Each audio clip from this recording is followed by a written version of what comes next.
Puji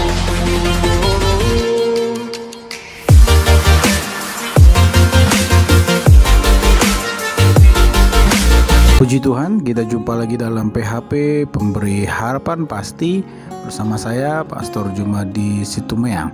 Bapak Ibu dikasih oleh Tuhan, mungkin kita tahu atau kita pernah dengar ataupun kita pernah baca tulisan untuk gotong royong atau bergotong royong. Nah, prinsip bergotong royong ini adalah dimana kita saling menolong satu sama lain untuk membersihkan suatu tempat atau membuat sesuatu itu lebih baik. Nah, di dalam Alkitab, firman Tuhan di Galatia 6 ayat yang kedua jelas berkata, "Bertolong-tolonglah menanggung bebanmu, demikianlah kamu memenuhi hukum Kristus."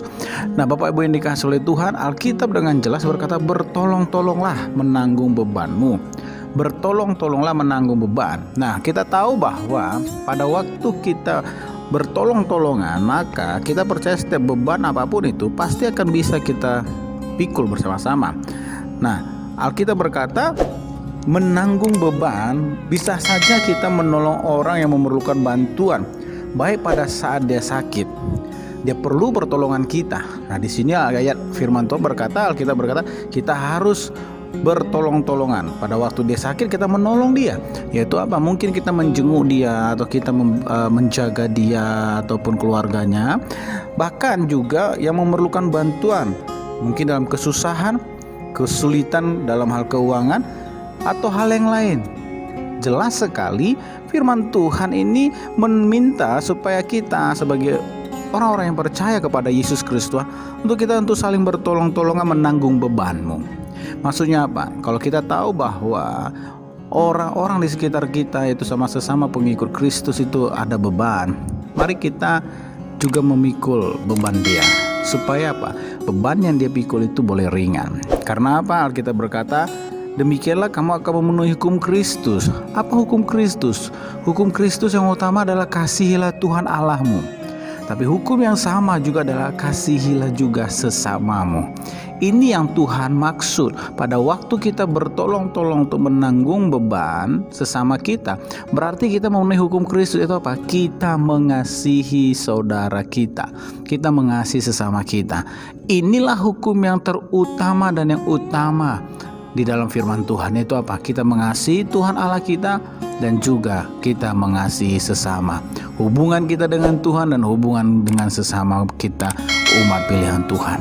Kalau Bapak Ibu kita lihat, mungkin ada saudara kita, adik kakak kita, ataupun orang yang kita kenal, mungkin dia sedang mengalami beban berat, baik dalam hal ekonomi, bantuan keuangan yang dia perlukan. Kalau kita mempunyai lebih, mari kita tolong dia untuk meringankan bebannya. Atau mungkin dia sedang mengalami sakit penyakit, dan kita mungkin memiliki obat ataupun kita memiliki pengalaman dari sakit penyakit dia, mari kita tolong dia. Untuk apa? Kita meringankan bebannya. Atau dia mungkin mengalami kesusahan-kesusahan yang lain, dan mari kita tolong dia. Untuk apa? Meringankan bebannya. Karena pada waktu kita melakukan itu semuanya, berarti kita sudah melakukan hukum utama yang Kristus berikan dalam kehidupan kita, yaitu kita mengasihi Tuhan Allah kita dan juga kita mengasihi sesama. Bapak Ibu yang dikasihi oleh Tuhan, kekristenan tidak pernah mengajarkan kita untuk egois, memikirkan diri kita sendiri. Tetapi kekristenan mengajarkan kita bagaimana kita memberi. Firman Tuhan dengan jelas berkata bahwa Yesus datang ke muka bumi bukan untuk dilayani, tapi untuk melayani. Ini suatu prinsip yang luar biasa. Bahkan dia rela mati untuk orang lain, untuk saudara dan saya, supaya kita, orang-orang yang berdosa, itu boleh ditebus oleh darah Yesus dan boleh diselamatkan oleh iman kepada Yesus Kristus. Kekristenan tidak pernah mengajarkan kita untuk egois, yaitu memikirkan diri kita sendiri. Kedatangan Tuhan Yesus ke muka bumi, kelahiran Yesus ke muka bumi, bukan untuk kemegahan dirinya sendiri, tapi untuk menyelamatkan setiap umat manusia yang mau percaya kepada Yesus Kristus. Adalah suatu hal yang luar biasa. Mari kita mengikuti teladan orang yang kita percaya itu Yesus Kristus Tuhan. Mari kita mengikuti teladan Tuhan Yesus Kristus dalam kehidupan kita.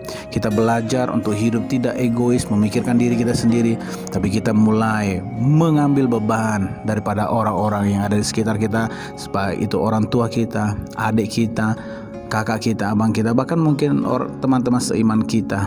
Kita mulai ambil beban mereka. Supaya apa? Supaya mereka tidak menanggung beban itu sendiri.